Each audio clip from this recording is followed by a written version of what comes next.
breaking, Carrier just sent huge FU to Trump after he saved them and their employees from being fired. President Trump's pledge to stop American companies, who enjoy everything our nation has to offer but hate its people, from moving jobs overseas. It was an issue which was paramount to his campaign and an issue that's vital to blue-collar workers and the middle class who were the ones who got the president elected. But the president seems to have forgotten one thing most of us Americans have known for decades now: you can never trust a corporation to stand by its word. Most of you are already aware of the December 2016 Trump-Carrier deal, which guaranteed that Carrier, who is a subsidiary of United Technologies Corp., would continue to employ at least 1,069 people at its Indianapolis plant for at least the next 10 years and invest $16 million at the same plant in that time span, in exchange for up to $7 million in government incentives which President Trump and Vice President Mike Pence had negotiated to give them. But sadly it seems like today things have changed. Although then President-elect Trump threatened the Carrier Corporation with a 35% tariff on its products if it outsourced its manufacturing to Mexico, Carrier has betrayed both the president and the vice president and still plans to send the jobs to Monterrey, Mexico, on schedule. Approx reports. Donald Trump and Mike Pence spent a lot of time last year talking up their amazing deals with Carrier to keep over 1,000 jobs at an Indiana plant in the United States. The president also took credit for a deal that would keep Ford from moving Focus production to Mexico. The bad news is that Ford is now going to start manufacturing the Focus in China, and a good chunk of those Carrier jobs will end up being replaced by automation, with other layoffs beginning later this year.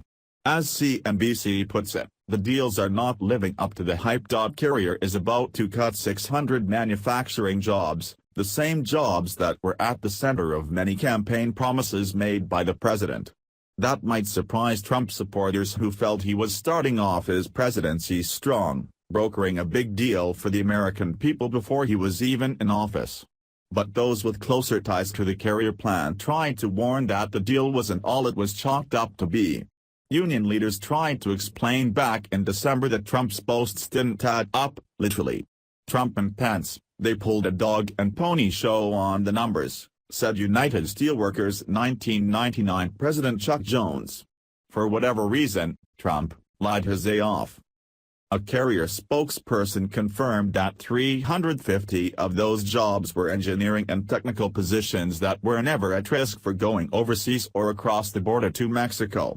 Only 730 of the 1,069 jobs included in the 10-year Indianapolis Carrier deal were in manufacturing, which involved state incentives of $7 million in subsidies. Carrier itself invested $16 million in the facility, but as United Technologies CEO Greg Hayes told CNBC, much of that money was going to automating its manufacturing processes, something that was hinted at back in December. 6 months later, 338 jobs will be cut starting July 20 and another 290 will be terminated close to a year after Trump's famous first deal as president-elect, which is also 3 days before Christmas. Over in the automotive sector, similar changes are taking place. Ford will be moving manufacturing of the Focus model to China 6 months after Trump was famously tweeting threats at General Motors over where its brands were manufacturing their cars. Trump also threatened 35% tariffs to automakers who went overseas. The president hasn't indicated yet if he's going to hit Ford with that penalty for its recent decision or if he will try to spin this as Ford heeding his Twitter edicts against auto manufacturers working out of Mexico.